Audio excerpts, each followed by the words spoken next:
खरंय भरत, जसं तुम्ही म्हणालात की तसं विधानसभा अध्यक्ष असतील आणि त्यांचे अधिकार असतील आणि न्यायालय असेल, या सगळ्यांमधल्या अधिकारांचा हा सगळा मुद्दा आहे. आपण प्रेक्षकांना सांगूयात की हा जो सगळा पूर्ण खटला आहे, शिवसेना चिन्ह आणि पक्ष या संदर्भातला हा सगळा खटला आहे, हा काही एका पक्षापुरता मर्यादित नाहीये. कारण जसं भरत म्हणाला तसं अनेकांचे अधिकार असतील, तसंच पक्षांतर बंदीचा कायदा असेल आणि राजकीय पक्षांचं सगळं अस्तित्वच असेल, या सगळ्यांवरती दूरगामी परिणाम करणारा हा सगळा पूर्ण खटला आहे. आणि सर्वोच्च निवडणूक आयोग जे आहे, सर्वोच्च न्यायालय आहे आणि निवडणूक आयोग आहे, या सगळ्यांचे अधिकार आहेत. तसंच विधानसभेचा अध्यक्ष आहेत, यांचे देखील अधिकार आहेत. या सगळ्यांवरती प्रकाश टाकणारा हा सगळा खटला आहे. बरं, जसं तुम्ही म्हणालात की दोन संविधानिक संस्थांच्या मधला अधिकाराचा हा सगळा पूर्ण प्रश्न आहे. भविष्य कालावधीमध्ये देखील पक्षांतर बंदीचा सगळा कायदा असेल, यावरती देखील अनेक गोष्टी या सगळ्या खटल्याच्या माध्यमातून पुढे घडणार आहेत. जसं तुम्ही म्हणालात तसं दोन संविधानिक संस्थांच्या अधिकाराचा जसा मुद्दा आहे, तसा तो आता भविष्यावरती देखील परिणाम टाकणार आहे, पक्षांच्या अस्तित्वावरती देखील परिणाम टाकणारा मुद्दा असू शकतो का भरत?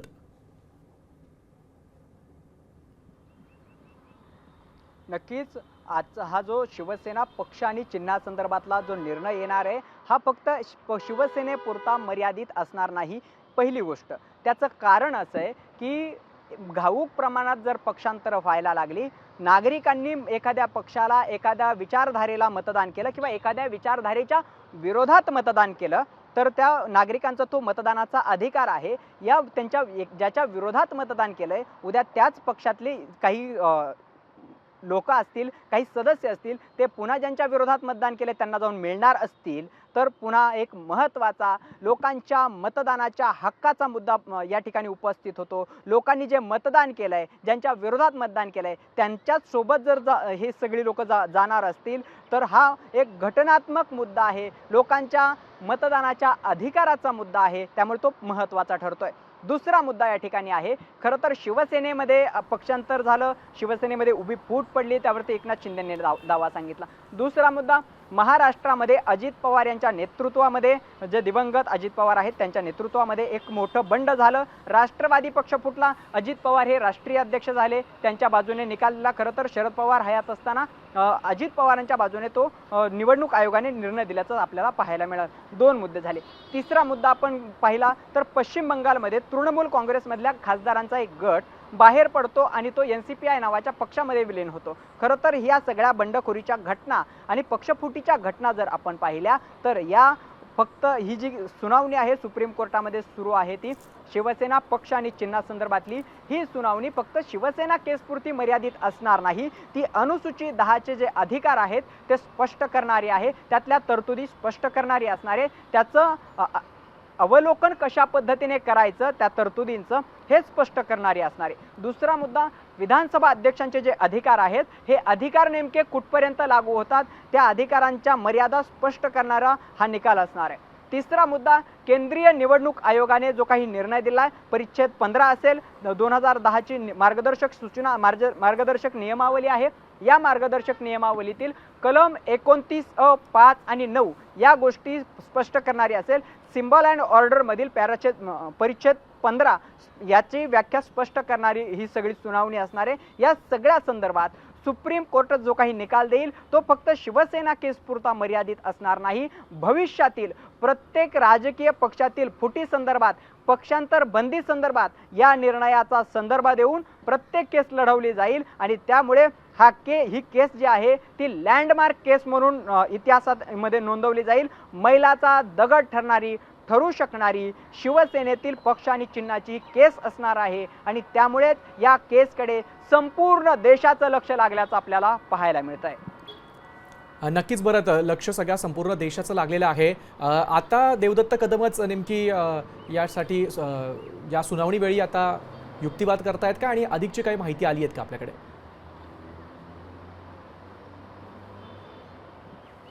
खरं तर देवदत्त कामत यांनी काही महत्त्वाचे मुद्दे मांडले.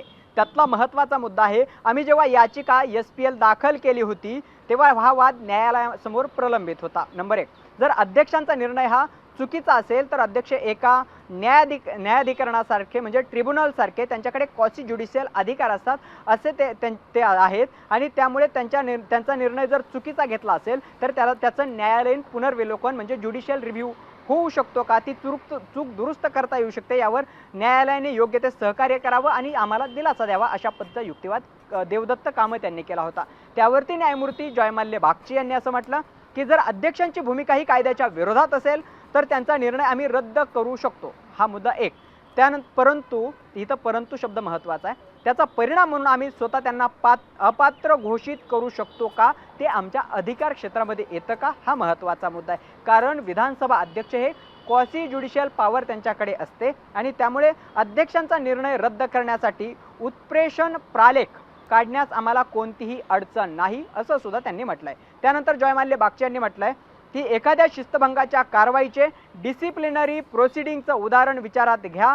न्यायालय त्यातील शिक्षेचा किंवा कारवाईचा आदेश रद्द करू शकते, परंतु न्यायालय स्वतः नवीन शिक्षा सुनावू शकते का? आम्ही ते प्रकरण निर्णय घेण्यासाठी पुन्हा संबंधित प्राधिकरणाकडे पाठवू शकतो, असा अत्यंत महत्त्वाचा मुद्दा या ठिकाणी न्यायमूर्ती जयमाल्य बागची यांनी या ठिकाणी उपस्थित केला आहे. 5 सदस्यीय घटनापीठाने ज्यावेळेस निर्णय घेतला होता त्या निर्णयाच्या वेळेस सुद्धा त्यांनी अशाच पद्धतीने निर्णय दिला होता की आमदारांच्या अपात्रतेचा जो निर्णय आहे तो विधानसभा अध्यक्षांकडे पाठवला होता. त्याचबरोबर शिवसेना पक्ष आणि चिन्हासंदर्भातील निर्णय आहे त्या संदर्भात निर्णय घेण्याचा अधिकार निवडणूक आयोगाकडे असल्याचं म्हटलं होतं. त्यामुळे पुन्हा एकदा तोच संघर्ष निर्माण होण्याची शक्यता आहे. विधानसभा अध्यक्षांच्या अधिकार क्षेत्रावर सध्या देवदत्त कामत यांच्याकडून प्रश्न उपस्थित केले जात असले, विधानसभा अध्यक्षांनी घेतलेला निर्णय चुकीचा असला, तो न्यायालय मान्यही करत असलं तरी सुद्धा आमदारांच्या अपात्रते संदर्भातील अंतिम निर्णय विधानसभा अध्यक्षांचाच आहे असं सुद्धा न्यायालय स्पष्ट करत आहे.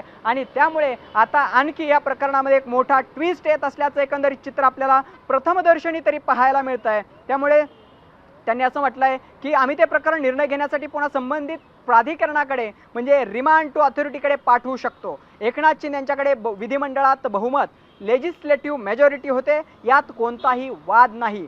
परंतु मुख्य प्रश्न हा आहे की ज्यावेळी त्यांनी विधिमंडळातील हे बहुमत प्राप्त केलं त्यावेळी ते मूळ राजकीय पक्ष म्हणून राहिले होते का? एकनाथ शिंदे यांनी ज्यावेळेस विधिमंडळातील त्यांचं बहुमत हे सादर केलं त्यावेळेस ते मूळ राजकीय पक्ष म्हणून राहिले होते का, हा महत्त्वाचा प्रश्न या ठिकाणी जयमाल्य बागची यांनी उपस्थित केल्याचं आपल्याला पाहायला मिळत आहे. लेजिस्लेटिव्ह मेजॉरिटी ही एकनाथ शिंदे यांच्या बाजूने होते, यात कुठलाही वाद नाही असं सुद्धा त्यांनी म्हटलेलं आहे. मुख्य प्रश्न हा आहे की विधिमंडळातील हे बहुमत प्राप्त केलं म्हणजे ज्यावेळेस 3139 आमदार झाले त्यावेळेस एकनाथ शिंदे हे शिवसेना या पक्षामध्ये म्हणजे मूळ राजकीय पक्षामध्ये होते का, असा सवाल न्यायमूर्ती जयमाल्य बागची यांनी उपस्थित केला आहे. त्यावरती देवदत्त कामत यांनी काही मुद्दे मांडल्याचं पाहायला मिळतं आहे.